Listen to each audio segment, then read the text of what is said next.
Welcome to another great episode. We have another great guest for you. We have Justin Roberts here with us. Thank you so much for coming. I appreciate it. It's my pleasure.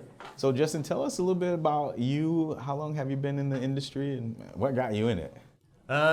Interesting question. I've been in the industry, I would say full-time about 2 years. I've had my license for 3. Okay. But initially I got my license for something totally not related to real estate.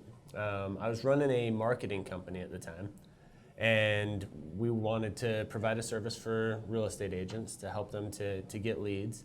And we wanted to make it a win-win. And so my initial idea was, well, we'll just take a cut of whatever they close. That way, nothing up front, they don't have to worry about it. And the more that I learned about all of the rules and regulations, I realized you can't do that. You have to have a license to be able to take a percentage. Right. So my solution was, all right, I'll go get my license and still run a marketing company. The marketing company, that whole thing, it kind of went away.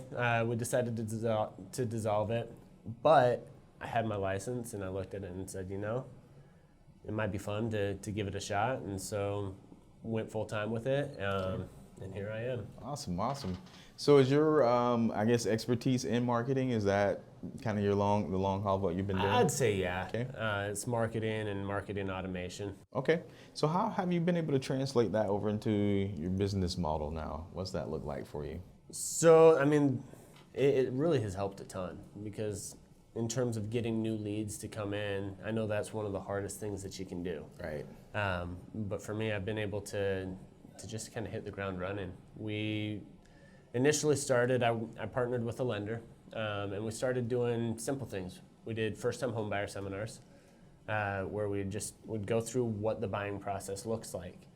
And so we'd bring people in, sit them down, explain everything, and at that point we've established ourselves as the expert. Right. So I actually got quite a few buyers from that, and started to get my first few deals that way. And then I was running Facebook ads and Google ads as well, and I was able to get more leads that way, and just have been able to continue to find people to help and then get referrals from them as well. Okay, so your marketing plan is working for you. Good. It's doing all right. That's good. It's good. So tell me, when you were kind of on the peripheral of the business with your marketing business, what, misconceptions did you have then that you've kind of realized now? What's been your challenge? What's been the challenge for you? That's a good question. There's a few of them. One of them is I thought real estate was easy. Even as being peripheral? No, when I was on the outside, I looked at it and Yeah. you open doors, you write contracts, how hard can it be? Right. Didn't realize how much went into each and every transaction, right? And then the other one was just, I thought that converting leads was easy.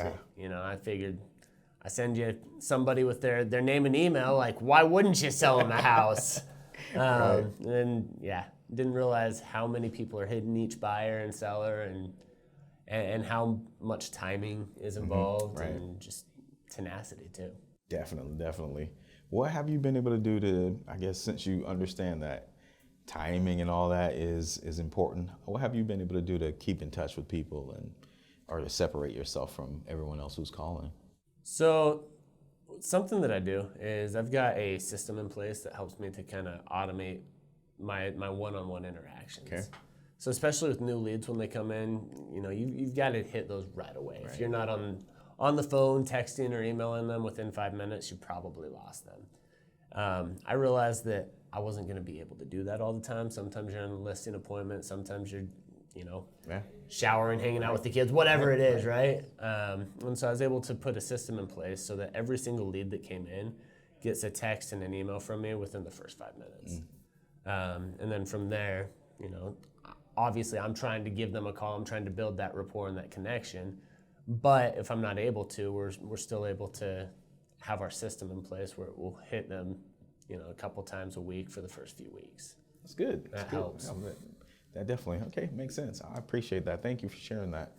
So prior to you getting in the industry and doing marketing, what was that the dream of yours growing up, or what were you doing before then? What did that look like? The dream growing up, man.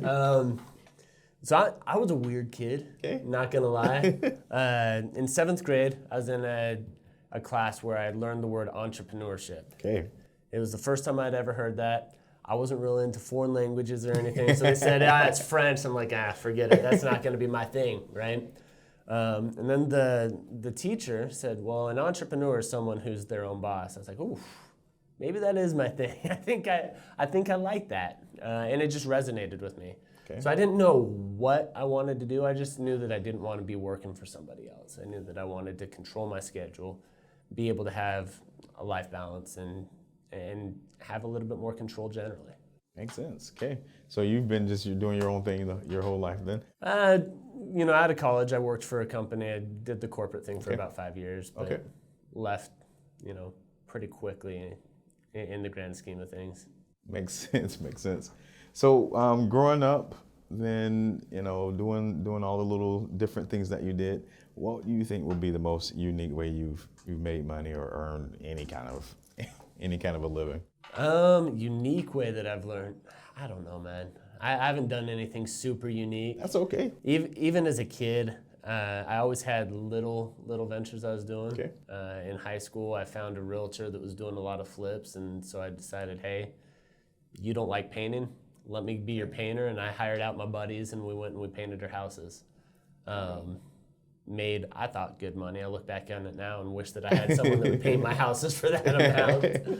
Makes sense. But yeah, just little things. We used to sell lemonade on the corner, your standard entrepreneur kid thing. Right. Just trying to do your thing, trying to be your own boss. Just trying. Okay. So what do you think would be the greatest lesson your parents shared with you, mom or dad? What is something that sticks with you? You can just hear it. My dad was really, he was strict in a good way. He always wanted to make sure that I had a plan. He always wanted to make sure that I was always giving it my best. So I grew up in sports. Okay. I was not the most talented person, but he instilled in me that it doesn't matter how much talent you have, it matters how hard you work. And so, you always got to show up, and you always got to make sure that you give it your best effort. And if you do that, then things are either going to work out or they're not, but you'll never have to hang your head and wonder, Makes sense. Okay. Did you grow up here? I did. Okay. What sports were you playing at the time? So my favorite sport growing up was football. Okay. And then I got into junior high where it was more the organized sports, and I was a whopping 77 pounds in junior high. So football was not going to be the path that I was going to take. But my dad wrestled, and I looked up to him, respected him, so I figured I'd give that a shot, and fell in love with it. So I wrestled from 7th grade all the way to my senior year. Okay. What do you think will be your greatest regret if you have one? Is there a thing like that in your life? I'm sure there's plenty of them. I try not to think about them too much. Is there something you want to redo? You're like, man, I wish I could just... I don't know. I feel like you learn something from everything that you go through. Mm-hmm. I don't have any real big regrets where I'm hitting my head against the wall wishing that I'd, maybe Bitcoin. I'll say that. I wish I would have known about Bitcoin earlier, but it's nothing like that I look back and I'm super, depressed or sad about. Okay. So yeah. What do you think you're most proud of then? I'm most proud of my family. Okay. Why family? My kids are the best, man. Okay. I've got 4 little ones. I've got, my oldest is 8 all the way down to a 2-year-old. Okay. And just watching them grow up and watching them just blossom into their own personality, right? It's fun. Right. They're all good kids. They're all hard workers, and they all give me a hard time. So it's fun. It's good. So what do you think if I could interview them, what would they say you're always harping on? Like, Dad's always talking about this. Be nice to my brother and sister would be one of them. And just treat people right. We always try to instill in them that you gotta treat people the way that you want to be treated. Makes sense. Right. Simple, golden rule, right? Yeah. Simple. Not so simple, right? Yeah. It's the thing that we all need to work on. Right. But yeah. Do you get to read much? Are you a reader? Love reading. Okay. Yeah. Was there a favorite book that you either like, hey man, you should read this, or you revisit often? The one that I started with that kind of got me into And all the reading that I do is business books. My wife thinks I'm totally boring.